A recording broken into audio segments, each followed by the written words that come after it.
Hello ഗുഡൂസ്, ഇന്ന് ഞാൻ എൻ്റെ സിമ്പിളായിട്ടുള്ളൊരു ഹെയർ കെയർ റൂട്ടീനാണ് കാണിക്കാൻ പോണത്. എൻ്റെ കേളി ഹെയർ ആയത് കാരണം ഞാൻ മോസ്റ്റ്ലി സൺഡേ ആണ് എല്ലാ ഹെയർ കെയർ റൂട്ടീനും ചെയ്യണത്. ലൈക്ക് വൺസ് ഇൻ എ വീക്കാണ് ഞാൻ ഓയിൽ ചെയ്യണത്. ഓയിൽ ചെയ്യാനായിട്ട് ഞാൻ കുറേ ഓയിൽസ് യൂസ് ചെയ്തിട്ടുണ്ട്. ഇപ്പം ഞാൻ കറൻ്റ് യൂസ് ചെയ്യണത് ധാത്രീൻ്റെ ഒരു ഹെയർ ഓയിലാണ്. അത് അടിപൊളി ഹെയർ ഓയിലാണ്. ഇവിടെ യു എയിൽ ഇപ്പോൾ ഭയങ്കര തണുപ്പാണ്, അത് കാരണം ഹെയർ ഓയിൽ വരെ കട്ട പിടിച്ചിരിക്കുകയായിരുന്നു. അപ്പോൾ ഹെയർ ഓയിൽ ചെയ്യുമ്പോൾ നമ്മൾ ശ്രദ്ധിക്കേണ്ടത് എന്താണെന്ന് വെച്ചാൽ ഭയങ്കര കുറച്ച് ഓയിൽ എടുക്കാൻ പാടുള്ളൂ. കുറേ ഓയിൽ എടുത്തിട്ട് കാര്യമില്ല, കാരണം അത് കഴുകി കളയാൻ വേണ്ടിയിട്ട് നമ്മൾ അതിൻ്റെ ഇരട്ടി ഷാമ്പു യൂസ് ചെയ്യേണ്ടി വരും.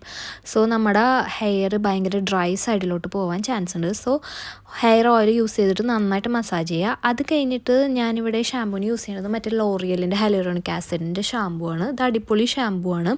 ഷാമ്പു യൂസ് ചെയ്യുമ്പോഴും നമ്മൾ എന്താ പറയുക, ഒരു കപ്പിൽ കുറച്ച് വെള്ളം എടുത്തിട്ട് അത് ഡയല്യൂട്ട് ചെയ്തിട്ട് വേണം ഷാമ്പു ഇട്ട് കഴുകാനായിട്ട്. അല്ലെങ്കിൽ അത് എന്താ പറയുക, ഹെയറിന് ഭയങ്കര ഒരു സ്ട്രിപ്പിങ് എഫക്റ്റ് ആയിരിക്കും, ഭയങ്കരമായിട്ട് ഡ്രൈ ആക്കും ഹെയർ.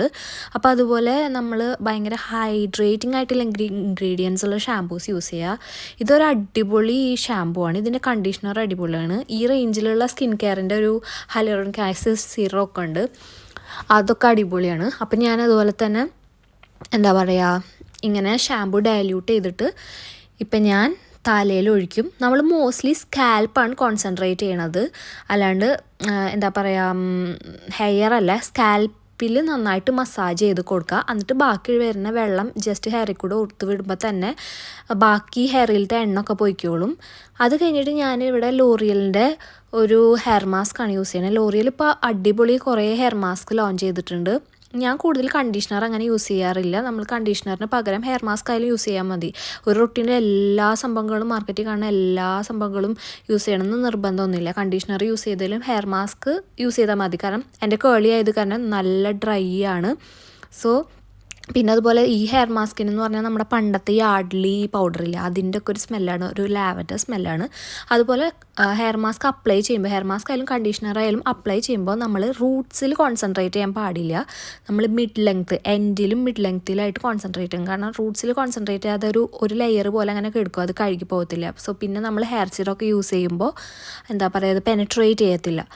അപ്പോൾ നമ്മൾ റൂട്ട്സ് തീരെ കോൺസെൻട്രേറ്റ് ചെയ്യാൻ പാടില്ല. ഹെയർ മാസ്കിൻ്റെ എന്താ പറയുക, ഒരു ജോബ് എന്ന് പറഞ്ഞാൽ തന്നെ മാക്സിമം ഹൈഡ്രേഷൻ തരാമെന്നാണ് ഹെയർ സ്ട്രാൻഡ്സിന്. അത് റൂട്ടുമായിട്ട് യാതൊരു ബന്ധവുമില്ല. ഇപ്പം ഞാൻ കുറച്ച് ദിവസമായിട്ട് കഞ്ഞിവെള്ളം വെച്ചിട്ട് തല ഒന്ന് റിൻസ് ചെയ്യുന്നുണ്ട്.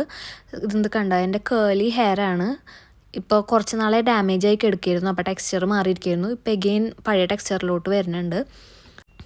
ഇപ്പം ഞാൻ കറൻലി യൂസ് ചെയ്യുന്നത് വിഷ് കെയറിൻ്റെ ഹെയർ സീറമാണ്. ഇത് അടിപൊളി ഹെയർ സീറമാണ്. ഐ തിങ്ക് ഞാനൊരു 3 ബോട്ടിൽ ഇത് കണ്ടിന്യൂസ് ആയി യൂസ് ചെയ്തിട്ടുണ്ട്. കുറേ ഹെയർ വളരാനായിട്ട് ഇത് ഹെൽപ്പ് ചെയ്തിട്ടുണ്ട്.